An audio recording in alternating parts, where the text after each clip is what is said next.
Namaskaram, Sadhguru. I am struggling with the loss of my 23-year-old son. How can I overcome the grief of this pain and loss? Once upon a time, there was a woman. She has a family of a husband and three young boys. One day, her husband died. She became very grief-stricken. Naturally, when one person who is dear to you dies, the remaining few that are left for you, you tend to cling to them harder than before. So she hung on to the three children as her life. And the eldest boy died after a year. She became even more desperate and clung on to the two little boys who were left. And a year later, the second one died. Now the one and only one left. She clung on to him like dear life. And today, this boy died. She just couldn't bear it anymore. She lost her mind completely with grief, unable to bear it. She took the little boy's body in her hands and went to Gautama, the Buddha. So she said, "You and all your spirituality, all this whatever you're talking about doesn't mean anything unless you can bring this boy to life. My husband died, I somehow bore that. My first boy died, I still held myself. Second one died, I still held myself. The only one that I have, this is also gone. If you are real, you must prove now by bringing this boy to life." Gautama looked at the woman. He knew she's in such an inflamed state of emotion. Now whatever you say will not get across. Gautama said, "Let us do it." He said, "Go out into the village. From a house where there has been no death, from such a house, get me a few sesame seeds. I will put your boy back to life." The woman carrying the boy's body went from house to house, looking for a house which has not known death. As she went from home to home, desperately hoping that she will find one, after being through the whole town, she realized there had not been a single home. Then she came down. She did what she had to do with the body. Then she came and sat in front of Gautama and said, "Now it doesn't matter,"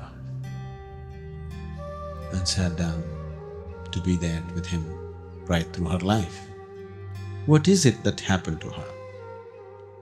Why is it, if Gautama is genuine, having so much mastery over life, could not infuse life into this little body? It could have been done. It can be done if the body is still ready to receive something.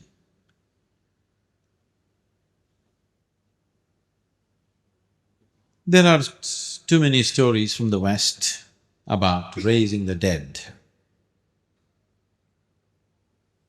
Repeatedly, whenever happened anything around Jesus, when people accused him of miracles, he clearly said, "It's not me, it's you." On a certain day, Jesus was walking through a town. As he was walking through the town, he heard some ugly noises in the gutter. He just went and looked into the gutter. There he found a man rolling in filth. Out of his compassion, he got down into the gutter, pulled the man out, and then wiped his face. Then he saw, he said, "Hey you, what are you doing in the gutter? You had leprosy and I healed you. with my miraculous powers. And now what are you doing in the gutter? The man was totally drunk and has fallen in the gutter and rolling in filth. That man said, yes, you healed me of leprosy, so I'm now trying to have a good time. Jesus thought this guy was better off with leprosy. This filth that he's gotten into now is worse than the disease that he had. At least he had humility, now he's lost that also. With regret, he walked on. When he came to the market square, there he found a man is harassing and tormenting a prostitute who is well beyond her years. He went and stopped this nuisance and he looked at him and said, hey you are blind and I gave you vision, what are you doing? That man said, yes, I was blind, you gave me vision, now I'm trying to enjoy the beauty of the world. Jesus hung his head in regret. This guy was better off blind. He left the town and he was just leaving the town and walking out. There he found a man preparing to hang himself from the tree. It got the noose and getting ready to hang. Out of his compassion, he again ran towards the man. That man looked at Jesus running towards him and said, not you, not once again. You know who he is? That was Lazarus. So whatever you think is a miracle, whatever you think is a miracle is coming from a certain state of misunderstanding of life. One day a rich man invited a yogi to his house. In India, when somebody builds a new house, they usually invite a sage or a saint to bless their house. The yogi came to their house, they welcomed him like a king, treated him like a king, they worshipped him, and then both the husband and wife came and said, please bless us. The yogi raised his hands and said, first let your father die, then you die, then let your children die. The man got furious. You fool, we treated you like a king, we fed you well, we worshipped you, and now when I ask for a blessing, first you want my father to die and then me to die and then my children. What is this nonsense? The yogi was surprised. He said, what did I say wrong? Is it not good if first your father dies, then you die and then your children die? This is the natural order of life. If suppose your children die first, that is not good. Or you die before your father, that is not good. If your father dies first, then you die and then your children die, it's good, everything is going good, isn't it? Yes? Now it so happened in our lives, which we don't wish for, but suppose it so happened, either we died before our parents or our children died before us, it is not something that we want to see. It is not something that anybody wants to see. But if such a thing did happen, how do I go beyond this grief?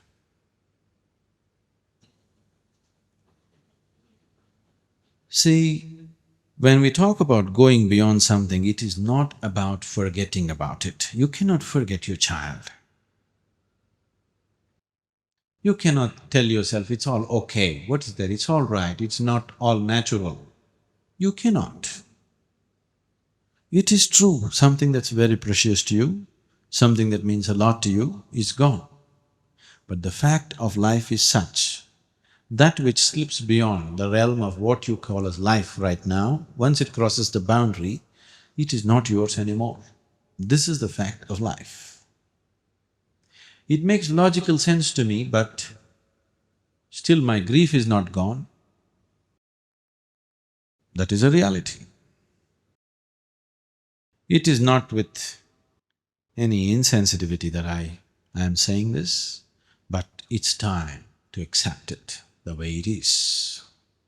It is time to look back and cherish what has been. And it is time to accept it and look at what you can do with the life that is here. Right now, your son, your daughter, your grandson, somebody who was very dear to you, passed away untimely. Instead of sitting and making yourself into a wreck, there are so many other sons and daughters and grandsons who have nobody to care for. There's enough opportunity for you to express this love and care in a million different ways. There is so much life around you which needs this care, and you have a need to find expression to this love and care in you. Please do that. If you don't do that, your grief will be forever. It'll remain bottled and torture you for all your life. For one son that you lost, you take up 10 as your own and see that you find full expression to your love and your father's fatherhood. You will find that it will become…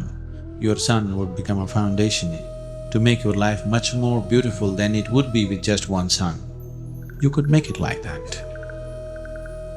You have to take that step, otherwise you will simply go on with something that you cannot change. What is happening within us, it doesn't matter for what reason it is happening, still it is being created by us. If we are willing, we can change that too. And as long as you're alive, it is important that you see how to contribute to the living